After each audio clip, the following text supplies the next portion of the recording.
Aubrey Beardsley, one of the most haunting and enigmatic figures in the history of fine artists. His short and notorious life is known for his scandalous and unsettling illustrations that captured the macabre and decadent movement of the late 19th century, as well as his haunting and tragic life. Join us now for a strange tale of the life and death of Aubrey Beardsley.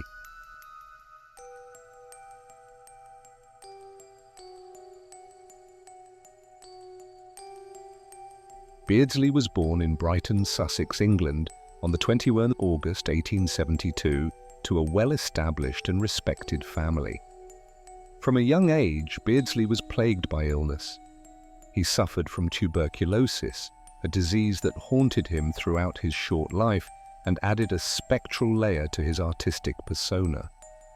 This fragility and awareness of mortality perhaps informed his fascination with the grotesque and the sublime, both of which became recurring themes in his work. He produced art that seemed to exist in the shadows, teetering on the edge of life and death, beauty and horror. His illustrations were often populated by languid, emaciated figures that seemed more dead than alive, trapped in intricate and claustrophobic scenes of eroticism, death, and decay.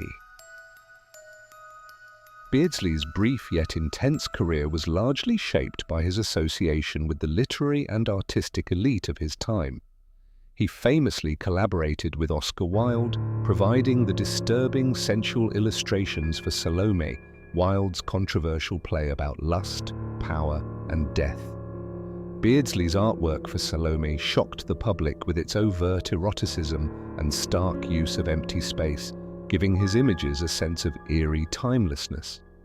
His grotesque, sinuous lines suggested a world where pleasure and death were intertwined, a world that felt both seductive and terrifying.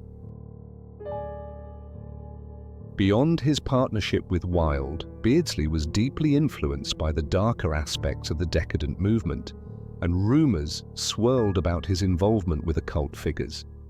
He was said to have been acquainted with the notorious Aleister Crowley, the self-styled Great Beast, an occultist who championed a philosophy of magical excess and debauchery. Though direct evidence of Beardsley's participation in occult rituals is scarce, his artwork often hinted at hidden esoteric knowledge and unearthly forces. His fascination with mythology, sorcery, and the decadent underbelly of Victorian society suggested an artist who was not just illustrating these themes, but was immersed in them. This darkness in Beardsley's life also extended to his death. As his tuberculosis worsened, Beardsley experienced a profound spiritual transformation. In his final years, a great fear of divine reckoning overcame him. He converted to Catholicism, a decision that shocked many of his friends and colleagues. As death loomed closer, Beardsley grew increasingly obsessed with the morality of his work, particularly the more salacious and decadent pieces that had earned him both fame and notoriety. In a desperate plea to cleanse himself of his past, on March 7, 1898, he wrote a letter to his publisher, "Dear friend, I implore you to destroy all copies of Lysistrata and bad drawings, by all that is holy, all obscene drawings. Signed, Aubrey Beardsley, in my death agony." His pleas, however, went unheeded, and his art, including the controversial works he wished to erase, survived long after him.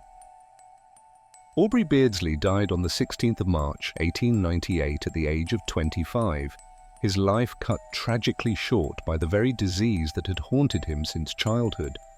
Yet even in death, his legacy lingered, as mysterious and troubling as the illustrations he left behind. His art continued to evoke the eerie beauty of decay and the shadowy allure of forbidden knowledge. Though he sought redemption at the end, his work remains a testament to the seductive power of darkness, an unsettling glimpse into the fragile boundary between life, death, and the unknown.